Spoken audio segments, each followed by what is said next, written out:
एक मरतबा फिर पाकिस्तान में भारतीय जो सीक्रेट वॉर्स हैं, जिसे हम एक टर्म में प्रॉक्सीज कहते हैं, भारतीय इंटेलिजेंस नेटवर्क, रॉ का नेटवर्क तोड़ा गया। पाकिस्तान में जब किसी को यह बताओ कि भारत जंगी तैयारियां कर रहा है, तंज और मजाक उड़ाया जाता है कि आप बहुत अरसे से सिर्फ ये चूरन बेच रहे हैं कि भारत हमला करने आएगा, आज तक तो उसने किया नहीं। लेकिन भारत के इंतखाबात अब सर पे हैं। 1947 के बाद इंडिया ने आपको कभी एक्सेप्ट नहीं किया as a independent sovereign state. वो समझता है कि इनकी हेजमोनिक डिज़ाइंस में पाकिस्तान ही हर्डल है। सो देयरफॉर इनकी कोशिश यही होती है पाकिस्तान को डिस्टेबलाइज किया जा सके, और उसके लिए उनकी कोशिश रही। हमने देखा जंगें भी लड़ी हैं, फिर इसके बाद टेररिज्म उन्होंने किया, फिर अफगानिस्तान का स्टाइल यूज़ किया। सबसे रीजन में भी पैगाम दिया है, तो हमने किसको पैगाम दिया? अपने दोस्तों दुश्मनों दोनों का जिक्र किया। ऑफ कोर्स इंडिया, और मेरे ख्याल में ये ज़रा मुश्किल फ़ैसला उससे ज़्यादा इसलिए था कि अगर इंडिया की तरफ से ऐसी वायलेशन आती है तो we have got always clarity of thought कि हमने उसको रिटेलिएट करना है, रिस्पॉन्ड करना है और इक्वल क्वाइंस में करना है। 9/11 के बाद कम से कम इस वक्त तक 50 लाख मुसलमान जो हैं वो शहीद किए जा चुके हैं, कम से कम। वो जो काउंटिंग इसके किया, एक खोजे को वॉर के अंदर मरे हैं, और दूसरे इस तरह के हैं कि जिनको हमने सिर्फ इस तरह मार दिया कि हमने उन तक मुख्तलिफ किस्म की चीज़ों की एक्सेस ही नहीं जाने दी। कि भारत जो है अब हिंदुस्तान बन चुका है और आलमी सतह पे वो एक हिंदू ताकत के तौर पे उभरेगा, और उसकी सोच, उसका नजरिया, उसकी फॉरेन पॉलिसी, उसकी सिक्योरिटी पॉलिसी, उसकी डिफेंस पॉलिसी इस नजरिए की प्रमोशन और प्रोटेक्शन के लिए इस्तेमाल होगी। लोग बेसब्रे लोग हैं, हम लोग अल्लाह से शिकवा और शिकायत करने वाले लोग हैं। हम लोग ज़हनी और रूहानी तौर पर जंग के लिए तैयार नहीं है, चाहे हमारे पास असलहा भी हो और एटमी ताकतें भी हो, लेकिन हम ज़हनी और रूहानी तौर पर खौफजदा लोग हैं। हम दुनिया की हर ताकत से खौफजदा होते हैं सिवाय अल्लाह के, और हमास के मुजाहिदीन दुनिया की किसी ताकत से खौफजदा नहीं होते सिवाय अल्लाह के। नमस्कार दोस्तों, स्वागत है आप लोग का हिंदुस्तान स्पेशल की एक और नए वीडियो में। दोस्तों, जैसा कि आपने इस वीडियो के इंट्रो में देखा कि जो लाल टोपी है वो पूरी तरीके से डरा हुआ है, क्योंकि उसको पता है कि कुछ ही दिनों में जो है वो पाकिस्तान और भारत में जंग होने वाला है, और इस जंग को भारत ही जीतेगा, क्योंकि भारत की जो तैयारियाँ है वो मुकम्मल है। दोस्तों, ये बात तो बिल्कुल सही है कि हम जो है वो POK यानी कि पाक ऑक्युपाइड कश्मीर, जो पाकिस्तान ने जिस पर कब्जा कर रखा है, उसको हम भारत का हिस्सा मानते हैं, और हमारे पार्लियामेंट में भी इसके लिए सीटें जो है वो रखी गई हैं। तो दोस्तों, इसे साफ दिखाता है कि कहीं ना कहीं जो भारत की गवर्नमेंट है वो ये बात मानती है कि जो POK है वो हमारा हिस्सा है। तो भारत इसके लिए जो है वो पाकिस्तान पे अटैक करेगा और भारत जो है वो POK ले लेगा।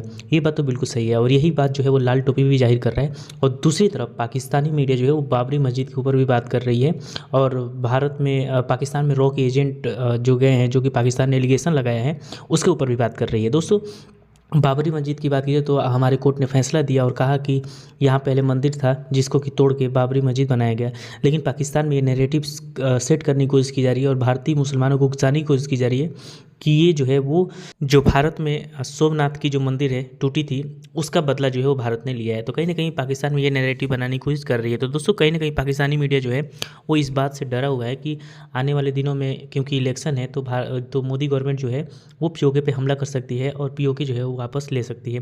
तो दोस्तों, पाकिस्तान में तो साफ डर दिख रहा है। तो चलिए वीडियो में चलते हैं और देखते हैं कि लाल टोपी और पाकिस्तानी मीडिया जो है वो दोनों इस पर क्या बात कर रहा है। कि अब तो पाकिस्तान के अंदर भी कश्मीर के लिए आवाज़ उठाना, अपने कश्मीर हमारा बिल्कुल हमारा पार्ट है, हमारी फॉरेन पॉलिसी का हिस्सा है, पाकिस्तान की शहरग है वो। तो अब इंडियन नेटवर्क जो है वो पाकिस्तानी और कश्मीरियों के ख़िलाफ़ पाकिस्तानी सरजमीन के ऊपर एक्टिव है। सवाल आपसे यह है कि अब पाकिस्तानी सिटीजन्स, आप हैं माशाल्लाह, आप आवाज़ बुलंद करते हैं, हाफिज़ साहब हैं, मसूद खान साहब हैं, ये तमाम तर माहिरीन हैं, और हर आए रोज़ आपके एनालिसिस आते हैं। हर पाकिस्तानी शहरी की जान अब ख़तरे में है। जो कश्मीर के लिए आवाज़ उठाएगा, जो इंडिया को एक्सपोज करेगा, तो कैसे यकीनी बनाया जा सकता है पाकिस्तानी शहरियों की सिक्योरिटी को इतने बड़े नेटवर्क के एक्सपोजर के बाद? देखिए, चंद दिन कबल आपको याद होगा कि जो बाबरी मस्जिद को शहीद करके जो वहाँ पे राम मंदिर का इफ्तिताह किया गया, आप यूं समझें कि उसका ताल्लुक बाज़ लोग जो हैं वो समझ रहे हैं कि सिर्फ मोदी सरकार अपनी इलेक्शन कैंपेन में उसको इस्तेमाल करना चाहती है। हालांकि अगर जो लोग हिंदुओं के स्ट्रेटेजिक कल्चर और स्ट्रेटेजिक हिस्ट्री से वाकिफ हैं, वो समझते हैं कि दरअसल ये एक सिंबॉलिक तरीके से उन्होंने रिवेंज लिया है महमूद गजनवी के सोमनाथ पे वाह। हमले का 1000 साल के बाद। पहली तो आप अंदाजा करें कि वो तारीख के वो हवाले आज से तक उसे भुला नहीं सके। वो भुला नहीं सके, उसका उन्होंने इंतकाम ले लिया आपसे। बाबरी मस्जिद को शहीद करके वहां पे अपने मुल्क का सबसे बड़ा मंदिर तामीर करके, जिसमें 155 ममालिक के दरियाओं का पानी डाला गया, जिसमें पूरी दुनिया के जो हिंदू डायस्पोरा है उससे अरबों डॉलर का चंदा वसूल किया गया। और उसके नतीजे में $200 मिलियन से ज्यादा की लागत आई इस मंदिर की। और ये मंदिर अब इस बात का इजहार है अलामती तौर पे कि भारत जो है अब हिंदुस्तान बन चुका है और आलमी सतह पे वो एक हिंदू ताकत के तौर पे उभरेगा। भारत के इंतखाबात अब सर पे हैं, भारत की जंगी तैयारियां मुकम्मल हैं, उसकी नॉर्दर्न कमांड, उसकी सदर्न कमांड और साउथ वेस्टर्न कमांड बिल्कुल डिप्लॉयड है हमारी सरहदों के साथ। पिछले 1.5 साल से मुसलसल हर हफ्ते वो डिवीजन और कोर लेवल की एक्सरसाइजेस कर रहे हैं। दुनिया का हर हथियार उन्होंने तजुर्बा करके देखा है। जदीद टेक्निक्स जंग करने की, यूक्रेन जंग से, और इसराइली टेक्निक्स जो वो गाजा में इस्तेमाल करने की कोशिश कर रहा है, और उनके हथियारों की जो परफॉर्मेंस है उस सब के मुताबिक अपने आप को वो तरतीब देकर पाकिस्तान के खिलाफ मुनज़्ज़म हो चुके हैं। और अस्करी तौर पर अब किसी को कोई शक नहीं है कि जो अरबों डॉलर इन्होंने खर्च किया है सिर्फ जंगी तैयारियों में, असलहा फायर करने में, पेट्रोल और डीजल जलाने में, वो बिला वजह नहीं है। और जो उनका डिप्लॉयमेंट पॉस्चर है वो एग्रेसिव है, वो इन्वेजन लेवल पॉस्चर है। वो इसलिए नहीं है कि पाकिस्तान हमला करेगा तो वो एक दिफाई जंग लड़ेंगे। वो पॉस्चर इसलिए है कि उन्होंने सरहद पार करके पाकिस्तान को 2 हिस्सों में काटना है और पाकिस्तान के बड़े बड़े इलाकों पर कब्जा करना है। पाकिस्तान में जो कुछ ये दुश्मन पाकिस्तान के खिलाफ कर रहा है वो एक मजहबी नजरिए के तहत कर रहा है। उन्होंने अपनी नई पार्लियामान जो बनाई है, जहां पर बैठ के उन्होंने अभी ऐलान किया है कि वो कश्मीर को भारत का हिस्सा बनाएंगे, वहां उन्होंने अखंड भारत का नक्शा लगाया है। अब वो नजरियाती तौर पर अपनी पूरी कौम को ये बता रहे हैं कि हमारा नस्बुलैन अखंड भारत है। और जाहिर है कि अखंड भारत की राह में सबसे बड़ी रुकावट पाकिस्तान है। और इस अखंड भारत को हासिल करने के लिए इससे बेहतर मौका इनको पिछले 100 साल में या पिछले 1000 साल में नहीं मिला होगा कभी। आरएसएस पिछले 100 साल में बनी है, 1000 साल की गुलामी है इनकी, जिसका इंतकाम इन्होंने मुसलमानों से लेना है, खासतौर पर पाकिस्तान के मुसलमानों से लेना है।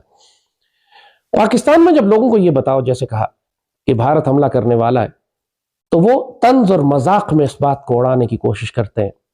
बात यह कि भारत से तुम्हारी जंग तो होगी, उसकी जंगी तैयारियां मुकम्मल है, आज हो, कल हो, एक हफ्ते के बाद हो, वक्त का तयन अल्लाह बेहतर जानता है। लेकिन जो पॉस्चरिंग है, जो जियो पॉलिटिकल एनवायरमेंट है, जो इंडिया के अंदर पॉलिटिकल एनवायरमेंट है, जो उनके इलेक्शंस आ रहे हैं, जो वो लैंग्वेज और नैरेटिव बिल्डिंग वो इस्तेमाल कर रहे हैं, जो कानून साजी वो कर रहे हैं, जो फौजों की डिप्लॉयमेंट और ट्रेनिंग कर रहे हैं, वो सब एक बात की तरफ इशारा कर रही है कि हमारे पास अब वक्त नहीं है।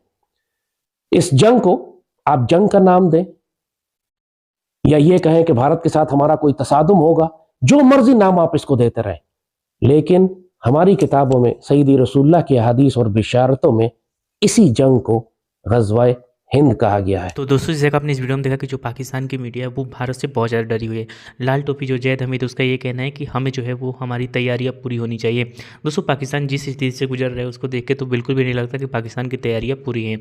एक तरफ जहाँ उसके केयर टेकर जो अभी वहाँ के प्रधानमंत्री हैं वो ये बोल रहा है कि हमने भारत को भी जो है वो आईना दिखाया है कि हम जब ईरान में हमला कर सकते हैं तो हम भारत के ऊपर भी हमला कर सकते हैं।